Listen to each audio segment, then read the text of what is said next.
Hello there. A Whitehall watchdog warns that the Brexit Divorce Bill could cost far more than predicted.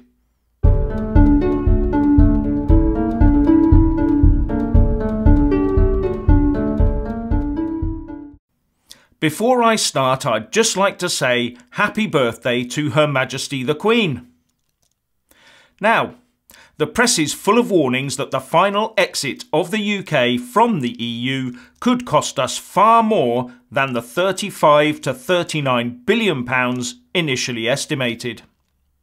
The cost of the Brexit Divorce Bill for the UK could be billions higher, says The Guardian. The National Audit Office has warned that the so-called divorce bill the government has promised to pay the EU could be billions of pounds higher than estimated, says Breitbart. Now, both sides do have an interest in hyping this up. One side to get people to reject Brexit, the other to force a hard Brexit. But there is yet another side to this. The report actually concluded that the bill could go up or down. And writing in CapX, George Trefgarne says that we should rejoice because the Brexit divorce bill is actually shrinking.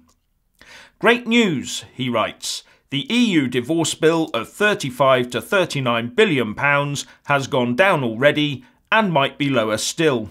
That is what the National Audit Office has found. And he goes on to say that the eventual cost will be driven by such things as exchange rates and economic growth differentials between the EU and the UK. As an example, he points out that the deal was struck when the pound was weaker than it is now, and he says, as a rule of thumb, for every euro cent the pound rises, the Brexit bill goes down by £330 million. So a stronger pound against the euro is great news. But that would be offset should the UK economy grow more strongly than the EU economy under a complex set of relative economic growth rules. The truth is it could eventually be higher or lower than the £35 to £39 billion we were told about. But there are swings and roundabouts involved that mean it may differ from the original estimate, but within an acceptable ballpark. Moving on. Should the UK remain inside some sort of customs union with the EU, an arrangement that would preclude us from sorting out trade with other countries without the EU say-so, it would not only endanger our potential deals with the likes of Australia, it could lead to Theresa May being ousted from number 10. The Australian Foreign Minister Julie Bishop has said that her government sees enormous opportunities for more trade and investment with the UK, but also that should Theresa May shackle us into a customs union with the EU, then the opportunity for us to enter a free trade agreement with the UK standing alone would not be achievable. And the PM could well find her leadership challenged if she agreed to keep the UK in a customs union with the EU. Brexiteers warned Theresa May that she could face a leadership challenge if she conceded that Britain should stay in a customs union with Europe, reports The Times. It seems that many Brexiteers have had enough, and that any indication that Theresa May might keep us in thrall to the EU and the ECJ would push them to send more letters of no confidence to the chairman of the backbench Conservative 1922 committee, Sir Graham Brady. If he receives 48 such letters, that would trigger a leadership election. There is talk that Sir Graham Brady already has a sizable number of these letters tucked away in his safe from Brexiteers unhappy about the PM's soft approach to Brexit. But remember that any such leadership challenge would cause further Brexit disruption, which is just what Remainers would want.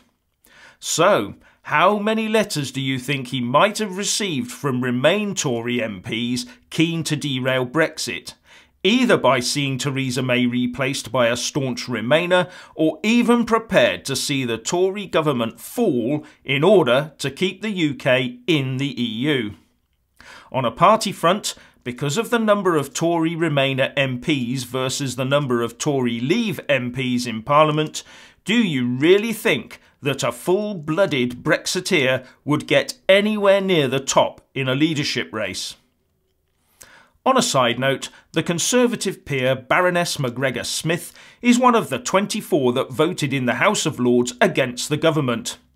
And The Sun reports that Baroness McGregor-Smith sparked uproar after voting with Labour to keep Britain tied to Brussels' customs and tariff rules, despite being hired by the Trade Department to bang the drum for the UK. So even those we put in place to support the UK would rather we were ruled remotely.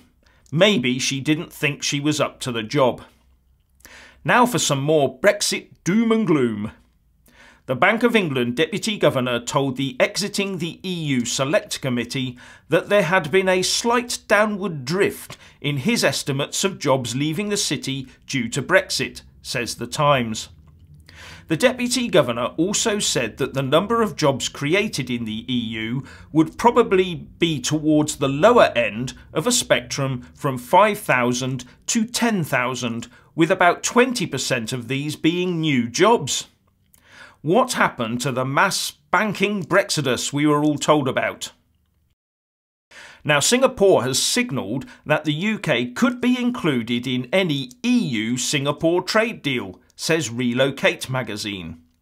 Singapore's Foreign Minister Vivian Balakrishnan said that the arrangement would have to be approved by Brussels, and talking to BBC Radio 4's Today programme he said, "If we can get it ratified and into force next year, then when Britain leaves or invokes the Brexit clause, we will make what we call continuity arrangements, which will allow us to port the provisions of the EU-Singapore FTA to Britain.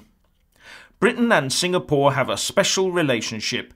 We are both free traders. We believe in integration. We believe in economic interdependence, and we are keen to help Britain get across this transition with minimal disruption. In due time, we can subsequently look to upgrade, modify, improve the agreement, but it is very important that in this transition period not to have a hard stop." And you know what? I'm fed up of this UK faces disorderly Brexit nonsense. The real truth is that EU businesses face bankruptcy-inducing disorderly exit from the extremely lucrative UK internal market. Let's get the right perspective here.